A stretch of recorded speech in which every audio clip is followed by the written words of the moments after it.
అందరికీ క్రిస్మస్ శుభాకాంక్షలు. Praise the Lord. December 25వ తేదీ 2024. ఈరోజు దేవుని వాక్యము, పాపులను రక్షించుటకు క్రీస్తు యేసు లోకమునకు వచ్చెనను వాక్యము నమ్మదగినదియు పూర్ణాంగీకారమునకు యోగ్యమైనదియునయ్యున్నది. 1 తిమోతి 1 వాక్యము 1 అధ్యాయం 15వ వాక్యము. అవును క్రీస్తునందు ప్రియులారా, నశించిన దానిని వెదకి రక్షించుటకు మనుష్య కుమారుడు వచ్చెను. ఈ లోకంలో మానవ అవతారంలో జన్మించి పాపులను పరిశుద్ధంగా మార్చడానికి మరియు నశించిపోయిన ప్రతి ఒక్కరి జీవితంలో వెలుగును, సంపూర్ణమైన కృపను దయచేయడానికి యేసయ్య పుట్టెను.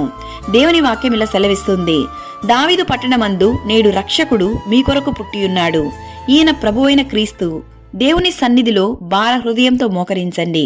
క్రీస్తు సమాధానము, దేవుని దీవెనలను మీరు పొందుకొనెదరు. క్రీస్తు జన్మించిన ఈ దినాన అందరి జీవితంలో గొప్ప వెలుగు, సంతోషం, సమాధానం, సంపూర్ణమైన ఆశీర్వాదము ఆ దేవదేవుడు దయచేయును గాక.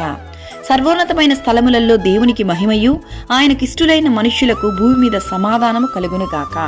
ఆమేన్. God bless you. అందరికీ క్రిస్మస్ శుభాకాంక్షలు.